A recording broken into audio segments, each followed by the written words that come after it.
Uganda has been fragmented into 112 districts now in the hope that this move will establish availability, accessibility, cost and utilization of services to recipients. Just a few kilometers from the capital, education, health, agriculture, infrastructure, water and sanitation services have not reached the people. We spoke with some residents of Kamuli still suffering from jiggers in this century. Amaina gange ninze Mudima Robert. Ndi member ku village health team. Ekyalo kino bakyeta Busiiti.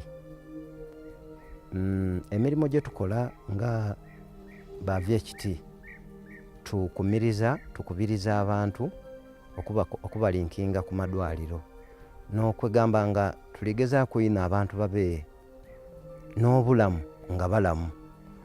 Aye obuzibu bwe twagaana nti abantu baife betukolamu emirimu balumbibwa ino malaria. Twaja okukibona nga ekirese malaria ono okutigomya ino abantu baife tibafunye mukisa kufuna butimba.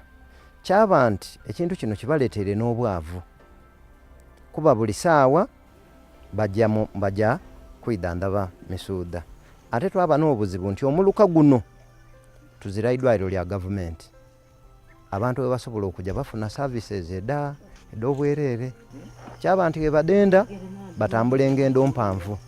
Ate olundi batuuka eyo ng'eidagala mu idwaliro liwoireyo bayiriraawo. Nze gavumenti nje kubira omulanga nti ekintu ekisooka etulowoozeeku nga mukutulowoozaako ekuba ekizibu ekisinga bungi kya musuuda batufunira obutimba baide batugabire. Ekyokubiri abantu olw'okuba nti okulwala kuno n'amadwaliro gatumazeeko esente ni wetusula tulemereirwe okulongoosaawo. Kyaba nti n'envunza ditandise okulumba abantu mu ngeri ng'eyo. Kale gavumenti bwetulowoozaako at least tuba nti tusobola omusuuda tiguli kutulumba ino tusobola okusavingawo esente twakola ebintu ebindi.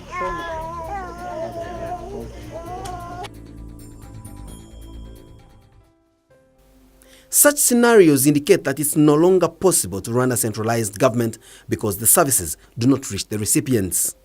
Budget allocations has improved the different sectors, but the delivery of public services continues to deteriorate. Why the mismatch?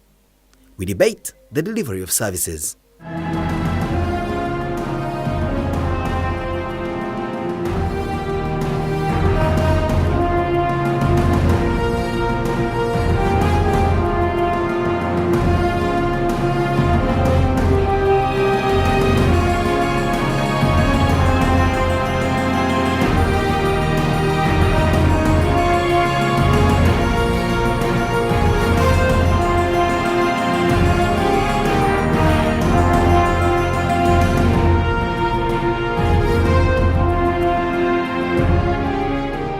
This is Turning Around Uganda, the alternative policy series, coming up on the program. But this idea, which is a big mindset problem of Uganda, that for you to finance a service, you must provide it, must be abandoned, and must be abandoned yesterday. The cement floor had collapsed, so we used to smear with cow dung to stop the jiggers. Up to now, the kids study in the same classroom block. Basically, we have highly fertile Ugandan women. Or perhaps active. You're watching Turning Around Uganda, the alternative policy series. My name is Simon Kasiatim. Now, with the advent of the structural adjustment policies about 20 years ago, the government of Uganda embarked on systematic and deliberate decentralization and privatization. But 20 years down the road, none of these policies seems to have delivered on the delivery of the public good. And the question is, why?